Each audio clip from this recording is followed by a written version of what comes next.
आपके हिसाब से दोनों में से कौन बड़ा, हमारी ज़मीन या जन्नत का दरख्त? अगर आप कैलकुलेशन करेंगे तो हैरान रह जाएंगे। चलिए हिसाब लगाते हैं।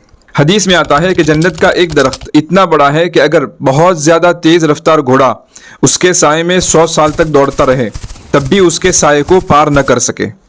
अब चलिए हिसाब लगाते हैं। एक तेज़ रफ्तार घोड़ा 60 किलोमीटर फी घंटा की रफ्तार पकड़ लेता है। अगर 60 किलोमीटर फी घंटा के हिसाब से घोड़ा 100 साल तक दौड़ता रहे तो 5,25,60,000 किलोमीटर होता है।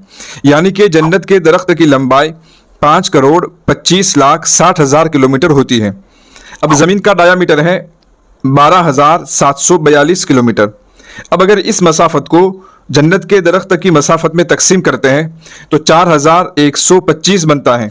यानी कि जन्नत के एक दरख्त के साए में 4,125 ज़मीनें समा सकती हैं। क्या आप उस दरख्त का मालिक बनना चाहेंगे?